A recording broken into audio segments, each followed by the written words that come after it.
As a geologist, it was the most fascinating time for me to observe what is happening to the Reykjanes Peninsula over the past few years.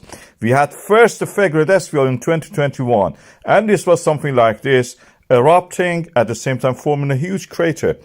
Then second came the Meradeli volcano, again gone mad, this one, smaller but active, and it spread a lot of lava. Then came the Little. The earth is split like a zipper from the south to the north, and this one was very active, although smaller than the Fagradesfjall, but bigger than Meradeli. Then we had the Sundunka in the Svartsengi area. It was huge compared to Fagradesfjall in a way. Then we have this Hagafell Grindavik eruption.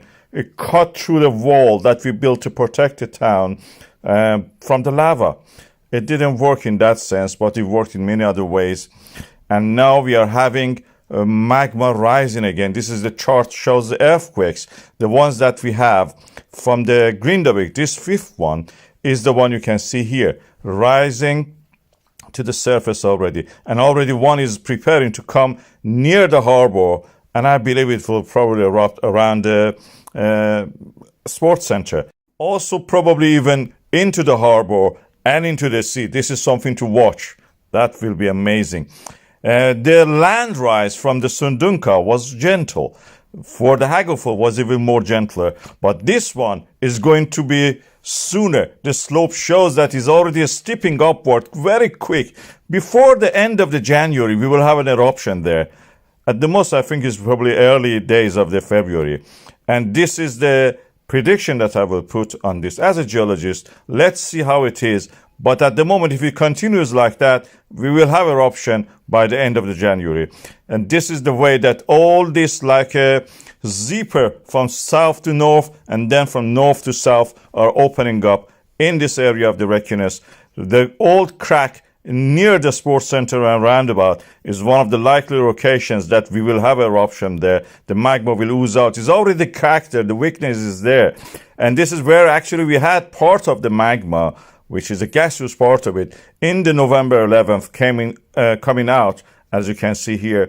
And this created a lot of damage. The damage this time will be inside the town and probably into the sea. This is something to watch.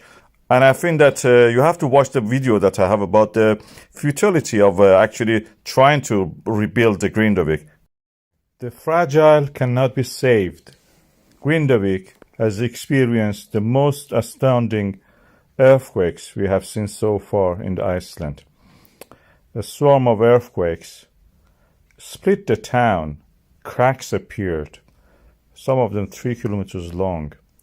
We are not trying to fill them up, but it's futile, I believe, because these cracks are not the cracks just created by the landslide, subsidence, things like that. This is land rising, falling down, and then rising back. This is tectonism. Mid-Atlantic ridge here is opening up. We are creating earth, new ground, by the magma rising to the surface. And in the process, these cracks will widen up and make pathway for the molten rock to come up.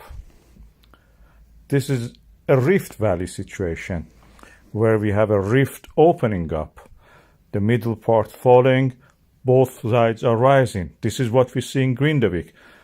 This is historically what we see. There is a reason that there is a port there, a shallow water, safe enough for the ship to anchor there.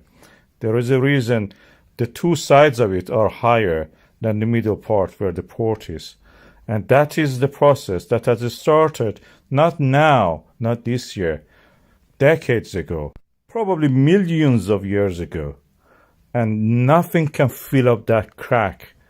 Otherwise, Grindavik will not exist. That port is there because this crack was created. And it is not going to be stopped. Nothing can fill it. It's futile saving Grindavik.